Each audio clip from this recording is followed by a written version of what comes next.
One day cricket का सबसे बड़ा मेला यानी कि वर्ल्ड कप आज से शुरू हो रहा है और भारत इस वर्ल्ड कप की मेजबानी कर रहा है। इस वर्ल्ड कप में 10 टीमें शिरकत करेंगी और आज पहला यानी कि ओपनर मुकाबला है न्यूजीलैंड और इंग्लैंड के बीच। मेरे साथ 1983 world cup winning captain Kapil paaji on my right, Atul Wasan former India international on my left. और इन दोनों से बेहतर कोई नहीं हो सकता ये आकलन करने के लिए कि इस वर्ल्ड कप में किस टीम के कितने चांसेस है। इस खास वीडियो में हम 10 मिनट में 10 की 10 टीम्स के बारे में चर्चा करने वाले हैं और शुरुआत मुझे करनी होगी टीम इंडिया के साथ क्योंकि हम मेजबान भी हैं, तो यानी कि होस्ट का एडवांटेज भी है पाजी हमारे पास और साथ ही एक दबाव भी रहेगा वर्ल्ड कप जीतने का, अच्छा परफॉर्म करने का। इंडिया के चांसेस अकॉर्डिंग टू यू? देखिए, अभी से अगर आप प्रेशर डालना चाहते हैं तो अलग बात है। ये है कि हमारी टीम बहुत बेहतर है, इसमें कोई दो राय नहीं, लेकिन उसके लिए पहले कुछ मैचेस देखना बहुत ज़रूरी है। एक क्या होता है, टूर्नामेंट किस तरह चल रहा है, किस तरह आप खेल रहे हो, टीम कैसे हो रही है। अभी तक तो हमने बहुत सारे वनडे मैच देखे, आईपीएल देखा, बाकी चीज़ें देखी, लेकिन जिस चीज़ के लिए हम इंतज़ार कर रहे थे वो अब है और हम वार्म अप नहीं खेल पाए। बिल्कुल। और दूसरी वार्म अप तो आप खेले भी हैं, ऑस्ट्रेलिया से 3 खेल गए, आप श्रीलंका में खेल के आए हैं, ऐसा कुछ नहीं। आप पाकिस्तान से भी खेल के, अगर 40 दिन में इतने मैचेस खेलें, अगर उसको आप वार्म अप नहीं बोलते तो फिर वार्म अप हो ही नहीं सकता। ज़्यादा खेल दो तो भी चर्चा होती है, बहुत ज़्यादा क्रिकेट खेल रही है। शायद इतना काफ़ी है अपने प्लेयरों को जानने के लिए। तो आप थोड़ा सा टाइम लेंगे इंडिया के चांसेस देखने के लिए? पहले मैचेस देखना चाहूँगा, एक दो किस तरह चल रहे हैं, कैसा माहौल है, किस तरह की ड्यू पड़ रही है, दूसरी टीमों का क्या कितना स्ट्रांग है, तो आप ओपिनियन दे सकते हैं। हाँ, दिल कुछ कहता है, दिमाग कुछ कहता है। ठीक है, तो स्ट्रेंथ और वीकनेस पर ही बात करते हैं। अतुल, टीम इंडिया के चांसेस अकॉर्डिंग टू यू इस वर्ल्ड कप में?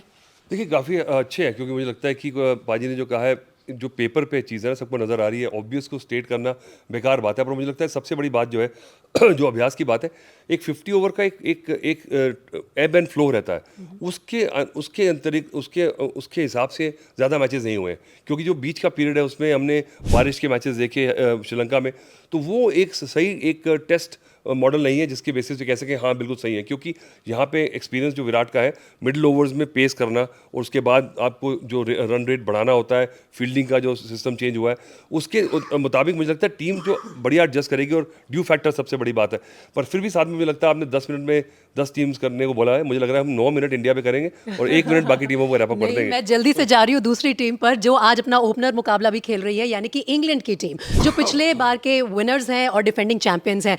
पाजी, स्ट्रेंथ और वीकनेस के लिहाज से इंग्लैंड टीम जिन्हें एजिंग क्रिकेटर्स की टोली कहा जा रहा है, आप उन्हें कितने चांसेस देते हैं? आप ये कह सकते हो एक्सपीरियंस टीम है, सबसे ज़्यादा एक्सपीरियंस टीम भी कह सकते हो।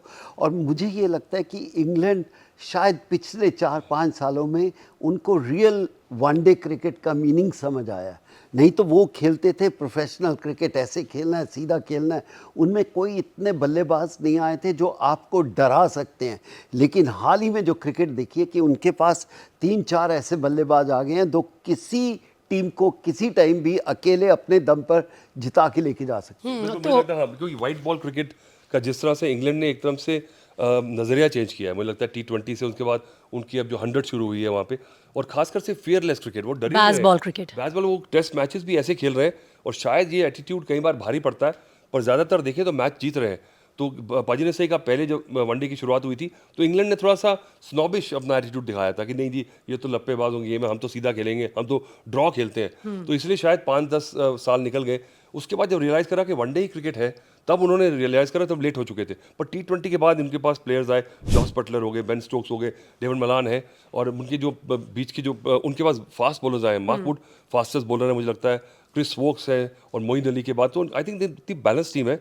और आईपीएल उनको खिला के हमने और तेज कर दिया, और आपको मैंने इंग्लैंड के बारे में मौका देके आपने इंडिया से ज़्यादा टाइम ले लिया इंग्लैंड के लिए। चलिए अब हम बात करते हैं अगली टीम की। और चलिए पिछली बार के वर्ल्ड कप फाइनलिस्ट की क्योंकि बात हो रही है तो न्यूजीलैंड की बात करना जायज़ है। न्यूजीलैंड के लिए बहुत ज़्यादा नई कंडीशंस नहीं है। पाकिस्तान में काफ़ी क्रिकेट खेला है, बांग्लादेश में खेला है, इंडिया में खेला है, सब कॉन्टिनेंट को अच्छे से जानते हैं पाजी। लेकिन न्यूजीलैंड वो टीम है जो फाइनल्स तक पहुँच जाती है, सेमीफाइनल्स तक पहुँच जाती है, ट्रॉफी लिफ्ट कर पाते हैं। इंडिया जैसी स्टोरी है। देखिए, पिछली बार तो सिर्फ अनलकी कह सकते हैं कि लास्ट बॉल पे भी बल्ले पे बॉल लगता है। ट्रैजिक। बिल्कुल ऐसा मैं तो मानता हूँ कि वो जीत गए थे। हाँ, किताबों में आता है लेकिन उनमें कोई कमी नहीं थी। लेकिन न्यूजीलैंड टीम हमेशा आकर कुछ ऐसा परफॉर्म करती है जो लोग एक्सपेक्ट नहीं करते।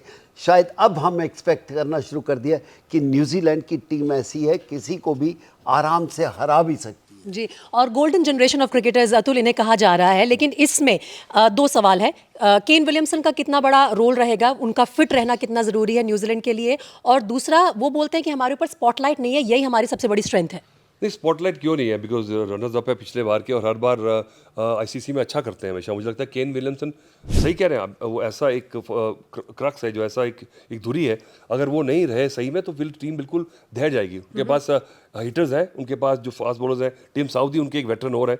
तो इन दोनों खिलाड़ियों का मुझे लगता है कि सैंटनर जो है, अगर उनके स्पिनर्स बीच में, ऐसे नहीं लग रहा मुझे कि उनकी स्पिन अटैक इतना पोटेंट है, तो अगर उनकी बैटिंग ने रन नहीं बनाए तो डिफेंड करना बहुत मुश्किल हो जाएगा। अगर बॉल, क्योंकि बॉल उनकी गेंदबाज जो है स्विंग और सीम पे ज़्यादा करते हैं, यहाँ इतना होने वाला नहीं है। लेकिन उनके पास 3 फिंगर स्पिनर्स और एक ऑफ स्पिनर, लेग स्पिनर मुझे पता चला है कि टीम में है, तो अपने डिपार्टमेंट को पूरी तरह से कवर करके आए हैं। लेकिन ज़्यादा टाइम नहीं है, हमें पूरी 10 की 10 टीम्स कवर करनी है। उनकी टीम का विलियमसन बैकबोन, जो रियल सेंस में कहते हैं कि वो बैकबोन है। एब्सोल्युटली। चलिए अब अगली टीम की तरफ बढ़ते हैं और बात करते हैं ऑस्ट्रेलिया की, जिसने हाल फिलहाल में ही इंडिया में 3 मैच ही ओडीआई सीरीज खेली है। हालांकि वो सीरीज ऑस्ट्रेलिया हार गई, लेकिन उस सीरीज में भी आखिरी मैच में उन्होंने दिखा दिया पाजी कि कभी भी आप ऑस्ट्रेलिया को डाउन एंड आउट तो काउंट कर ही नहीं सकते। वर्ल्ड कप जैसा मैदान हो और ऑस्ट्रेलिया बड़ा चैलेंज ना बन के आए, हो ही नहीं सकता। देखिए, ऑस्ट्रेलियन खेलने का जो तरीका है वो सबसे बेहतर है। उनका जो माइंडसेट है, खेलना तरीका, इसीलिए शायद हर बार वो वर्ल्ड कप के फाइनल में आती है या सबसे ज़्यादा वर्ल्ड कप की ट्रॉफीज़ जीती है। आप उनको कभी कह ही नहीं सकते कि इनकी टीम तैयार नहीं है या नहीं है। वो कहीं से भी प्लेयर निकल के आते हैं और इस तरह की परफॉर्म करते हैं, वर्ल्ड कप आता है तो आप उनको कभी रूल आउट नहीं कर सकते, कहीं भी खेल रहे हो। जी, और अतुल, क्या आप इस बात से वाकिफ सहमत हैं कि ऑस्ट्रेलिया का जो विनिंग एटीट्यूड है, नेवर से डाई एटीट्यूड है, वही उन्हें एज देता है? बिल्कुल, मुझे लगता है कि जो एग्रेसिव एटीट्यूड है, उसके अलावा उनके प्लेयर्स देख लीजिए, एक स्टार्क, कमिंस और हेजलवुड, उसके बाद उनके पास ऑलराउंडर मैक्सवेल है, जॉश इंग्लिश है, बहुत अच्छा कर रहे और हैं। बहुत बढ़िया उनके पास स्टॉइनिस है, उसके बाद मिचेल मार्श। तो उनको लगता है कि ऐसी टीम भरी पड़ी है। सिर्फ एक वीक है कि डेविड वार्नर जो है, उनकी फॉर्म की बात हो रही थी, पर मुझे लगता है कि में अच्छा खेला नहीं, वार्म अप स्टीव स्मिथ और लाबुशान जो है वो भी है। तो ऐसी टीम है कि लगता नहीं कि वीक पॉइंट क्या है, इसलिए वो टीम सबसे ज़्यादा खतरनाक है इंग्लैंड के बाद। स्पिनर इतने बेहतर नहीं है जितने उनके पास हुआ करते थे।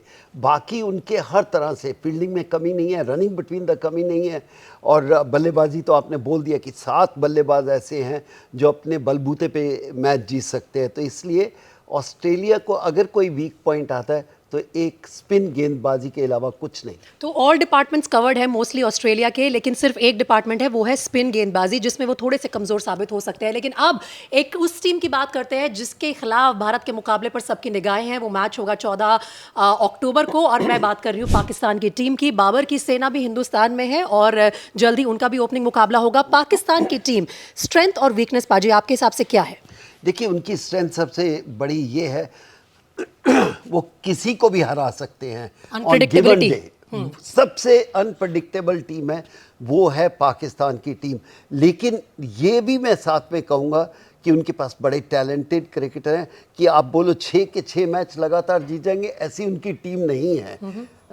और साथ में बात करें कि उनके पास एक उभरती हुई टीम है, अब एक्सपीरियंस आ गया है, उनको काफ़ी मैच जीते हैं, अभी तक नंबर 1 टीम थी, तो उनका कॉन्फिडेंस इस समय हाई है पिछले वर्ल्ड कप के हिसाब से। अतुल, लेकिन दोनों वार्म अप मैचेस जो हैं, लकी रहे पाकिस्तान के पूरे उनके मुकाबले हो पाए, लेकिन वो हार गए। और एक कमी जो सामने दिख रही है सबको, वो ये है कि जैसे उनके जो सीमर्स, उनकी स्ट्रेंथ है, वो पिटना शुरू होते हैं, पाकिस्तान की टीम बैक फुट पर चली जाती है। बिल्कुल, मुझे लग रहा है कि उनका जो स्पिन डिपार्टमेंट है वो थोड़ा हल्का नज़र आ रहा है। शादाब हैं तो ज़रूर, पर वो ऑलराउंडर है, उनको आप विकेट टेकिंग के लिए नहीं यूज़ कर सकते। उनको 10 ओवर डालेंगे अपने, पर वो स्टेडी डालेंगे।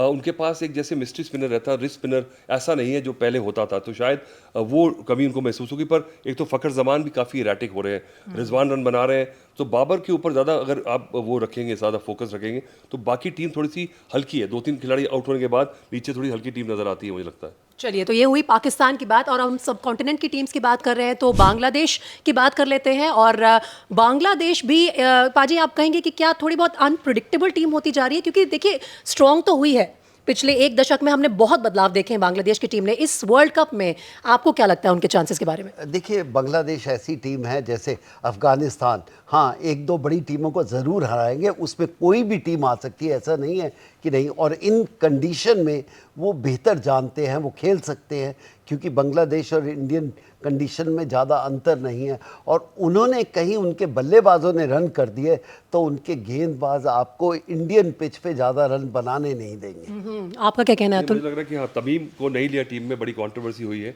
इंजर्ड थे वो, पर उनको लगता है कि इतना भरोसा है कि तमीम के बराबर उनके पास खिलाड़ी हैं, तो ये बताता है कि they are very confident with the batting. Shakib एक ऐसे खिलाड़ी हैं जो कि विद बॉल एंड बैट हमेशा फोकस में रहते हैं, पर उनके सीमर्स जो है, मुझे लगता है कि मुस्तफिजुर जो है इन विकेट्स पे इतने एक्सपीरियंस के साथ, वो एक ट्रम्प कार्ड है उनका। क्या ऐसी टीम है जो टॉप 4 टीम्स को, इंडिया है चाहे ऑस्ट्रेलिया है इंग्लैंड, इनको चैलेंज कर सकते हैं? चैलेंज मुझे लगता है ऑड डे पे, पर ये नहीं कि कंसिस्टेंटली अगर 4-5-6 मैचेस जीत जाएं, वो नहीं होने वाला। ठीक है, चलिए बांग्लादेश की बात की और मैं एशिया की टीम्स को पहले यहाँ पर बात कर लेती हूँ और हम श्रीलंका की तरफ चलते हैं जिसने हाल फिलहाल में एशिया कप होस्ट किया, फाइनल्स तक भी पहुंचे। पाजी अब अगर श्रीलंका की बात की जाए, अगेन वो टीम जो रिवाइवल मोड में है और ऑन अ गिवन डे तो बहुत अच्छा परफॉर्म कर सकते हैं, लेकिन कंसिस्टेंटली क्या आप देख रहे हैं उन्हें कहीं पर भी आते हुए आसपास टॉप 4 टीम्स के? नहीं, जो आपने बोला है ना, ये टीम बन रही है और बनने के लिए शायद अगले वर्ल्ड कप में इनका बहुत स्ट्रॉन्ग टीम हो जाएगी। अभी उनके पास ऐसे प्लेयर नहीं हैं जो कंट्रोल कर सके, जो एक एक्सपीरियंस हो इतना। हाँ, उनमें दमखम बहुत है, लेकिन इतना नहीं है जो पहले हम चर्चा कर रहे थे कि सब मैच जीत सकते हैं। प्लेयर हैं लेकिन अभी तैयार नहीं है। अभी तैयार नहीं है और कुछ उसका अंदाजा अतुल शायद वार्म अप मैच से भी मिला हो, जब अफगानिस्तान के हाथों भी हार गई श्रीलंका की टीम। वही बात है कि चले तो चले, नहीं चले तो बहुत ज़्यादा लंबा सफ़र भी तय करना बाकी है। नहीं, मुझे लगता है उनको कंडीशंस चाहिए, अगर उन्होंने बिल्कुल थ्राइव करना है ना, तो उनको वैसी बिल्कुल स्लो और लो जैसी पिचेस चाहिए। तो इंडिया में कौन सी ऐसी पिचेस हैं जो उनकी कंड्यूसिव हैं? ऐसी पिचेस सिमिलर पिचेस हैं, पर बनी नहीं, क्योंकि वर्ल्ड कप है तो वैसे नहीं दी जाएंगी, क्योंकि अच्छे स्पोर्टिंग ट्रैक रहेंगे और शाम को ड्यू फैक्टर है, नाइट गेम्स है, तो मुझे लगता है कि बाइंड रहेगा पिच पे। पर हसरंगा के ना होने से उनकी बॉलिंग अटैक वीक है, तो मुझे लगता है बैटिंग में अगर उन्होंने रन नहीं बनाए तो डिफेंड करना मुश्किल है, क्योंकि इनएक्सपीरियंस है। पतिराना है जो बेबी मलिंगा आए हैं और वेल लागे ने अच्छा किया है, पर हसरंगा की कमी बहुत ज़्यादा है। लेकिन कई बार इंडिया के लिए ट्रिकी साबित हो जाती है श्रीलंका की टीम, ऐसा कुछ इस बार देख रहे हैं आप पाजी? नहीं, वो तो हो सकती है, कोई भी टीम, छोटी टीम आके बड़ी टीम को हरा सकती है, लेकिन जो अतुल भी कह रहे हैं, कंसिस्टेंसी नहीं है कि आप सब बड़ी टीमों को हराते जाओ और फिर आप बोलो कि दावा करो कि मैं टॉप 4 में आ जाऊंगा। ऐसा है नहीं उनकी टीम। चलिए नेक्स्ट अप हम उस टीम की बात करते हैं जिसने वार्म अप मैचेस में श्रीलंका को हराया है और अफगानिस्तान के कुछ खिलाड़ी बहुत अच्छे आजकल फॉर्म में है, इंक्लूडिंग राशिद खान जिन्होंने काफ़ी खेला है इंडिया में और उनकी स्पिन गेंदबाजी के तो सब कायल हैं। पाजी आप क्या कहेंगे, अफगानिस्तान की team do they belong to the future of cricket? Yes sure, ऐसा नहीं कह सकते। अगर देखिए फ्यूचर ऑफ क्रिकेट जब हम वेस्ट इंडीज़ की बात करें, वो है ही नहीं और ये टीमें उनसे बेहतर खेल के आई हैं, तो आप रिस्पेक्ट करना है। हाँ, इनके पास गेंदबाज हैं, जज्बा है, जोश है, लेकिन उनकी बल्लेबाजी ऐसी नहीं है कि वो आपको 300 रन दे दे। जहाँ पर 270 रन दे दिए तो वो किसी टीम को भी हावी हो सकते हैं। उनके पास ऐसे गेंदबाज हैं और ऐसा उनमें जज्बा या जोश नज़र आता है। और यही जोश और जज्बा जो है पिछले कुछ टाइम से हमने देखा है अतुल, इसीलिए इंडिया पाकिस्तान की राइवलरी के बाद अफगानिस्तान पाकिस्तान के मैचेस बेस्ट सेलिंग होते हैं। नहीं, मुझे लगता है T20 होता तो मैं उनको इक्वल फुटिंग में रखता हूँ, पर 50 ओवर्स में जैसे ही लंबे मैच होते हैं तो जो हल्की टीम होती है कहीं ना कहीं गैप नजर आ जाता है और वो आपको अच्छी टीम को अंदर आने देते हैं मैच के। T20 में क्या होता है, आपका फेज आ गया, आप निकाल के ले गए।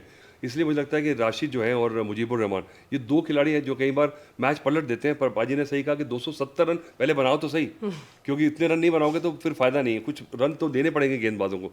तो इसलिए बैटिंग थोड़ी सी उनकी वीक है। मोहम्मद नबी है उनके पास, पर गुरबाज एक अच्छे प्लेयर है। मुझे लगता है अगर गुरबाज अगर रन बनाएंगे अप द ऑर्डर तो फिर बढ़िया रहेगा। और मिनोज नेदरलैंड्स को भी याद कर लेते हैं, नेदरलैंड्स की टीम भी यहाँ तक क्वालिफाई करके पहुंची है, वर्ल्ड कप में वो भी खेल रहे हैं। तो पाजी नेदरलैंड्स के प्लेयर्स के बारे में अतुल ने ऑलरेडी मुझे चैलेंज कर दिया है, मैं बहुत ज्यादा नाम नहीं जानती हूँ, नहीं, हम भी नहीं जानते। लेकिन टीम के बारे में क्या कहेंगे? देखिए, ये कहिए कि वेस्ट इंडीज़ को पिछाड़ कर अगर आई है कुछ ना कुछ तो होगा।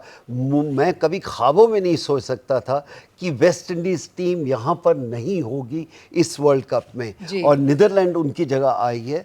तो ये तो वर्ल्ड कप जब शुरू होगा तो हम उनके प्लेयरों का भी पता चलेगा, क्योंकि कोई ज़्यादा मालूमात नहीं है। अगर आप बोले पाजी, कि हमें यहाँ पता मुझे पूछना होगा, जब आप मिनोज थे 1983 में, क्या सेम सिचुएशन थी या इससे बेटर थी? नहीं, इससे तो बेटर थी। इतना नहीं था, इंटरनेशनल टीम थी। हाँ, फिर भी कह सकते हैं कि शायद उनको एक्सपीरियंस नहीं है। चर्चा वही आ जाती है कि अगर 3-4 मैचेस हों और उसमें से 2 जीत जाओ, एक रेन बारिश के कारण चेंज हो जाए, तो आप क्वालिफाई कर सकते हैं। यहाँ पर क्वालिफाई करने के लिए आपको रियली बेहतर खेलना होगा, क्योंकि आपके पास 9 मैचेस हैं, और ये 9 मैचेस में एक आधा मैच बरसात से या आप कह सकते हो किसी कारण तरीके से से अफेक्ट हो जाए, हाँ। अफेक्ट हो सकता है, वरना आपको बेहतर खेल के ही आना पड़ेगा। और ये बात है मुझे क्योंकि हॉलैंड की खिलाड़ियों की दाद है, क्योंकि उनके वहाँ पे नेचुरल टर्फ पिचेस नहीं है, वो एस्ट्रो टर्फ पे खेलते हैं। और उनके जो बास लीडे एक प्लेयर है, उन्होंने जो बैटिंग की है अभी क्वालिफायर्स में जिम्बाब्वे में, कमाल की। वेस्ट इंडीज़ के खिलाफ उन्होंने अकेले 150 रन करके मैच जिता दिया। वो टीम डी लीडे जो मेरे साथ खेला करते थे, मैं हॉलैंड में 1 साल खेला हूँ, उनके बेटे हैं। और रॉल ऑफ वेन ड मरवा जो साउथ अफ्रीका से खेलते थे, अब वो क्वालिफाई करके लेफ्ट आर्म स्पिनर वहाँ से खेल रहे हैं। और अभी साउथ अफ्रीका लीग में he was the top bowler. तो उनके पास एक लेफ्ट आर्म स्पिनर टाइट है, पर 1-2 खिलाड़ियों से आप 50 ओवर का मैच नहीं जीत सकते। लेकिन यहाँ तक पहुँचना भी नेदरलैंड्स के लिए बहुत बड़ी बात है, जैसे कि हमारे दोनों एक्सपर्ट्स कह रहे हैं, और उसके लिए उनकी टीम को मुबारकबाद बनती है। आगे अपना सफ़र और यहाँ का एक्सपीरियंस लेकर ज़रूर ये टीम बेटर करेगी। फाइनली बात कर लेते हैं उस टीम की जिनके खिलाड़ी एक समय पर इंडिया में भी इतने ही पॉपुलर थे जितने अपनी कंट्री में। मैं बात कर रही हूँ साउथ अफ्रीका की। उनके बड़े बड़े खिलाड़ियों के नाम हमारे फिंगर टिप्स पर होते थे, लेकिन साउथ अफ्रीका की जो करंट टीम है वो अपने ही क्राइसिस से लगातार जूझती आ रही है। कई बार ऐसा लगता है कि ये टीम डाउन होकर एकदम से अप हुई है, उभर रही है, लेकिन फिर वापस चले जाते हैं। साउथ अफ्रीका के चांसेस पाजी? देखिए, इतने एक्सपीरियंस नहीं है। हाल ही में इंग्लैंड को हराया, बड़े ऑस्ट्रेलिया को हराया, बड़े आराम से हराया। पहले 2 मैच हार के फिर 3 मैच जीतने के बाद ये कह सकते हैं कि उनमें प्लेयर हैं। ज़्यादा टीमों के पास यही है कि क्या ये लगातार 4-5 मैचेस जीत सकते हैं, ऐसी टीम नहीं है। आप टॉप की 4 टीमें छोड़ दो तो बाकी ये लगती है हाँ ये किसी को हरा सकते हैं, लेकिन क्या ये लगातार 5 मैचेस जीत सकते हैं, ऐसी साउथ अफ्रीका की टीम नहीं है। चाहे जितना भी कहो, इन कंडीशन में थोड़ा और मुश्किल हो जाएगा। कुछ साउथ अफ्रीका के प्लेयर यहाँ खेलते हैं, उनको काफ़ी एक्सपीरियंस है, लेकिन जब पूरी टीम आती है तो उनके पास इतना एक्सपीरियंस नहीं है जितना आप इंग्लैंड को कह सकते हो या ऑस्ट्रेलियन टीम को कह सकते हो। अतुल, वही बिट्स एंड पीसेस वाली टीम नजर आती है साउथ अफ्रीका। आप अग्री करेंगे या ऐसी टीम है जो चैलेंज कर सकती है टॉप 4 को? मैं बताता हूँ कि मैं अभी जिम्बाब्वे में था, तो मेरे साथ कमेंट्री कर रहे थे वर्नर फिलैंडर। तो बड़ी लंबी बातचीत थी, और मुझे लगता है कि जो प्रॉब्लम है साउथ अफ्रीका क्रिकेट में, उनके पास प्लेयर हैं, पर उन्होंने ज़बरदस्ती जो ये आपको ओरिजिन 6 खिलाड़ी ज़बरदस्ती आपको साउथ अफ्रीकन ओरिजिन के चाहिए आपको। तो वो जो कोटा हाँ, सिस्टम। जो कलर प्लेयर्स होने चाहिए, उसके चक्कर में कई प्लेयर्स बाहर जा रहे हैं और कई प्लेयर्स छोड़ के जा रहे हैं। तो उसको चलते हुए उनकी टीम फिर भी कम्पीट कर रही, तो बहुत बड़ी बात है। और ये जो खामियाजा है कोटा सिस्टम का, काफी समय से साउथ अफ्रीका की टीम उसको बेयर कर रही है, तो ये पर हमने ये होना नहीं चाहिए। स्पोर्ट्स में तो बिल्कुल नहीं होना देखिए, स्पोर्ट्स में नहीं, क्या ये भी जैसे हम कहते हैं हमारे कॉलेज में, यूनिवर्सिटीज़ में, मेडिकल कॉलेज में कोटा सिस्टम है। नहीं, स्पोर्ट्स में, एजुकेशन में कोटा सिस्टम होना नहीं चाहिए। और जब ये कोटा सिस्टम आएगा तो आप अफेक्ट होगा, क्योंकि आपके best of the best player खेलने चाहिए, वो चाहे किसी जगह से भी आएँ। और जब से ये सुना है कि उनके 6 कलर्ड प्लेयर ज़रूर खेलने चाहिए, तो मुझे ये लगता है कि अनफेयर है। जी। और साउथ अफ्रीका की टीम का ये कोटा सिस्टम अपने आप में एक बड़ी डिबेट है, एक बड़ा टॉपिक है जिस पर हमें लंबी चर्चा करनी पड़ेगी। लेकिन 10 टीमें वर्ल्ड कप की, उन पर जो चर्चा हमने की, कपिल पाजी ने अपना ओपिनियन बता दिया, अतुल ने अपना बता दिया। चलते चलते छुप के जीतेगा तो इंडिया ही, मेरे ख्याल से क्योंकि पाजी गुस्सा करते हैं, इतनी जल्दी प्रिडिक्ट नहीं करना चाहिए। कोई दबाव नहीं है, खुल के खेलिए, लंबा टूर्नामेंट है और लास्ट तक जाके पता चलेगा कौन होगा सिकंदर, भारत की पिचेस पर कौन लेके जाएगा वर्ल्ड कप। थैंक यू ये चर्चा में हमारे साथ जुड़ने के लिए। आपके कोई भी कमेंट्स हो, ओपिनियन हो, आप इस वीडियो के लिंक के नीचे उसे हमें बता सकते हैं, शेयर कर सकते हैं।